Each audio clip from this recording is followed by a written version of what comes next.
मनीषा चली गई क्या? कहाँ चली गई? शिरीन जॉन आप पढ़िए। A partner can be expelled from a firm only when the following conditions are satisfied: when the contract between partners confers power on partners to expel any partner, the power to expel must be exercised by any majority of the partners, the power to expel must be exercised in good faith. तो keywords क्या हैं? कल मुझसे किसी ने पूछा था, किसने पूछा था? रिया मैडम ने पूछा था कि सर याद कैसे रखें, कि सर देखो ऐसे शॉर्ट पॉइंटर्स बना लो, उसमें कीवर्ड्स क्या हैं? कि सर पार्टनरशिप डीड में एक्सपल्शन प्रोविजंस होने चाहिए। Number 2, majority of the partners ने एक्सपेल करने का ऑप्शन एक्सरसाइज किया। और तीसरी बात, एक्सपल्शन गुड फेथ में हो। सर एग्जामिनर ये कीवर्ड्स देखना चाहेगा आपके आंसर में, इनको अंडरलाइन करना चाहिए आपको अपने पेपर में। जब भी टेस्ट हो, जब भी कुछ हो, इनको अंडरलाइन करना चाहिए ताकि एग्जामिनर का ध्यान जाए इसको आता है और उसको पढ़ने में कम मेहनत करनी पड़े। देखो बहुत सीधी सी गणित होती है, बहुत सीधी सी मैथमेटिक्स होती है। यदि आप किसी को कंफर्ट लेवल देते हो तो 90% चांस है वो भी आपको वापस कंफर्ट लेवल रिटर्न करेगा, और यदि आप किसी को परेशान करते हो तो 100% चांस है वो आपको वापस परेशान करेगा।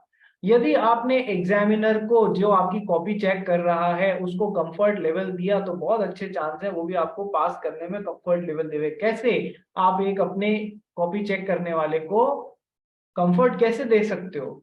सर कोई भी एग्जामिनर के पास में मिनिमम 500 से 1000 कॉपीज जाती हैं, जिसमें हर एक में कम से कम अराउंड 30 टू 40 पेजेस आप लोगों ने, एक एक बच्चे ने लिखे हुए होते हैं। इतना लिखना पड़ेगा 3 घंटे में, ध्यान रखना। इतनी नहीं भरोगे तो बहुत मुश्किल होगी पास होना।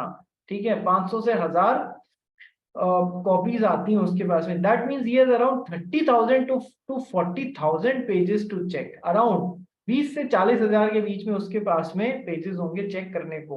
वो पगलाया हुआ होगा आपकी कॉपीज चेक करते हुए। तो अब आपको बताना है कि सर ये आंसर है, तो इस आंसर का स्नैपशॉट समरी ये है। स्नैपशॉट समरी ये है, यानी कि मैं ये पॉइंट्स एक्सप्लेन करने वाली हूँ, फिर डिटेल में उनको एक्सप्लेन कर दो। तो सर या तो ऐसे आपने स्नैपशॉट समरी देखी, उसको बता दिया देख आंसर में ये मिलेगा, कहेगा अरे आता है 2 नंबर खुल के।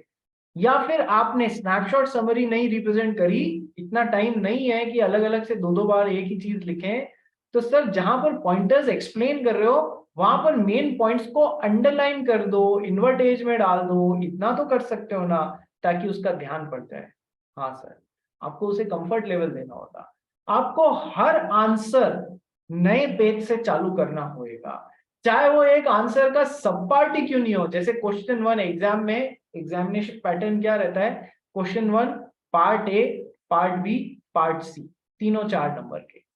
तो आपको क्वेश्चन 1 पार्ट ए भी नए पेज से चालू करना है, पार्ट बी भी न्यू पेज से चालू करना है, पार्ट सी भी न्यू पेज से चालू करना है। ठीक है, अब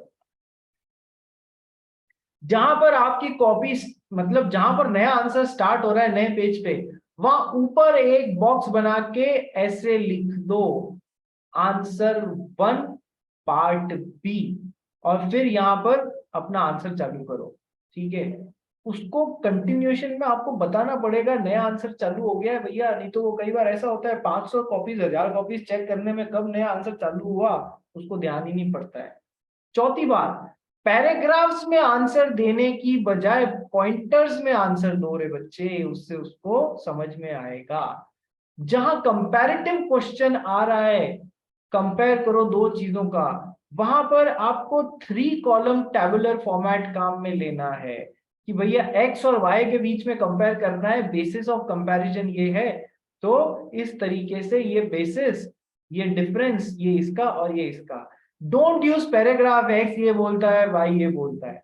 तो इन सब तरीकों से यदि आप उसको कंफर्ट लेवल दोगे, बीच बीच में आंसर में जो कीवर्ड्स आ रहे हैं उनको अंडरलाइन कर दोगे, वो वही देखना चाहता है तुम्हारी कॉपीज में। ठीक है, तो इन कीवर्ड्स को अंडरलाइन कर दोगे तो फिर बहुत हद तक वो तुमको नंबर कंफर्ट देगा, क्योंकि तुमने उसको कंफर्ट दिया। ये सब पेपर अटेंड करने की ट्रिक्स हैं जो तुम लोग को आनी ही चाहिए। कहीं भाग नहीं पाओगे, बच नहीं सकते हो इनसे, ठीक है। तो अब एक्सपल्शन तभी किया जा सकता है जब पार्टनरशिप डीड में इस बारे में पावर्स दी गई हो, वो पावर्स जो है वो मेजॉरिटी ऑफ द पार्टनर्स के द्वारा एक्सरसाइज की गई हो और एक्सपल्शन गुड फेथ में हो। नंबर 1। आगे अब वो गुड फेथ में कब कहलाती है, तीसरे के फिर 3 पार्ट हैं, वो गुड फेथ में तब कहलाती है जब ये 3 चीजें हो। पढ़ भाई Shri. The power to expel partner is said to have been exercised in good faith when the expelled partner has been served with a notice of charges against him. The expelled partner has been given an opportunity of being heard. The expulsion is in the interest of the firm. मैंने कहा expulsion should be in the interest of the firm, firm के interest में होना चाहिए। अब partners अपना profit बढ़ाने के लिए करें वो कोई फर्म के इंटरेस्ट में नहीं होता है, या पार्टनर्स की बीवियां लड़ गई इसलिए आप उसको बाहर निकाल रहे हो, वो फर्म के इंटरेस्ट में नहीं होता है, ठीक है।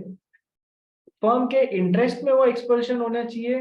दूसरा, उस पार्टनर को आपने नोटिस सर्व किया है कि तुम्हारे खिलाफ ये चार्जेस हैं और उसे अपॉर्चुनिटी ऑफ बीइंग हर्ड दिया है, उसको भी अपना पक्ष रखने का पूरा मौका दिया है, ठीक है। तो ये तीनों बातें यदि सेटिस्फाई होती हैं तो ही वो एक्सपल्शन गुड फेथ में कहलाएगा। आ जाओ इररेगुलर एक्सपल्शन। इररेगुलर एक्सपल्शन क्या होता है, पढ़ भाई। The expulsion of a partner is said to be irregular when the expulsion takes place without satisfaction of the aforesaid conditions. यानी In case इन 3 बातें और तीसरी में वापस 3 बातें यदि ये मैच विद नहीं हुई है तो फिर वो इररेगुलर एक्सपल्शन है। और यदि वो इररेगुलर एक्सपल्शन होता है तो फिर एक्सपेल्ड पार्टनर के पास में ये रेमेडीज होती हैं। क्या क्या रेमेडीज होती हैं बताओ, पढ़ भाई।